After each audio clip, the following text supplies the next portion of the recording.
After weeks of looking into the viability of making a business out of converting drone imagery into 3D models, I've come to a bit of a crossroads. I'm not absolutely certain what to do next. There's a bit of a twist at the end, so try and stay tuned until the end.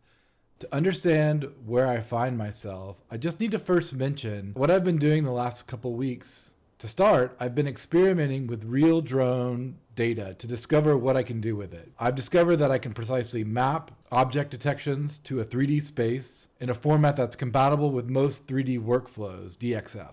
And I've also rediscovered that I can train a deep learning model to recognize objects from a photo. And I found that the technique also works on orthomosaics. That's great. Where I'm realizing there is some work to be done is in the object detection, or more specifically in detecting objects across various image formats, drone altitudes, and geographies. It's certainly a tractable problem. I think I can be the one to solve it, but wait, it turns out I would not be the first. In my search for companies that might need this kind of solution, I came across numerous companies that likely provide the solution. I say likely because they hint at it in their marketing materials, but I couldn't get much further without talking to a salesperson. This is interesting because it means there is a potential market already. It also means that the solutions are very likely expensive and somewhat bespoke. And this leads me to a potential differentiator. For what I'm imagining, making a drone to labeled layered 3D converter available to the masses. Now wait, isn't it premature to already be thinking about these big scalable ideas? It's not too early to start thinking about the customer. It is too early to start thinking about the market size. And it's also too early to start building a solution. First, I need to get off my butt and talk to customers.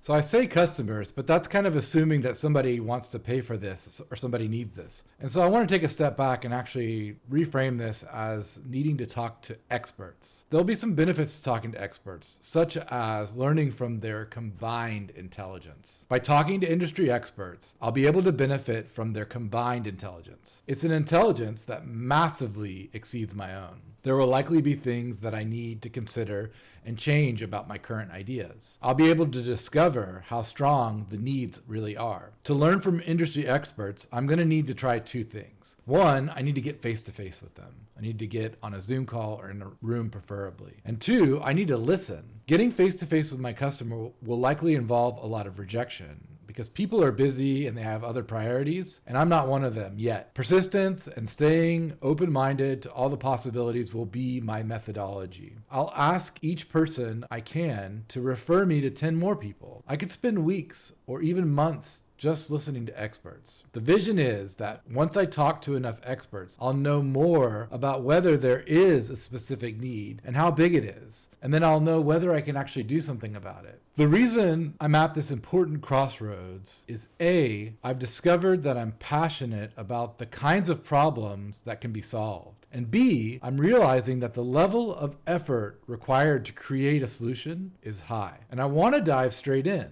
The intelligent move is to spend some time learning and discovering before I go straight to execution. I will have to make two important pivots: stop building and start listening.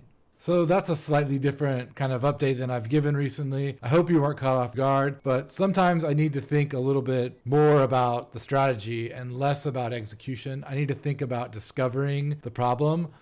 I've spent a bunch of time figuring out what I can do and figuring out what I'm excited about doing. And now it's time to figure out what's needed. Until next time, thanks for watching.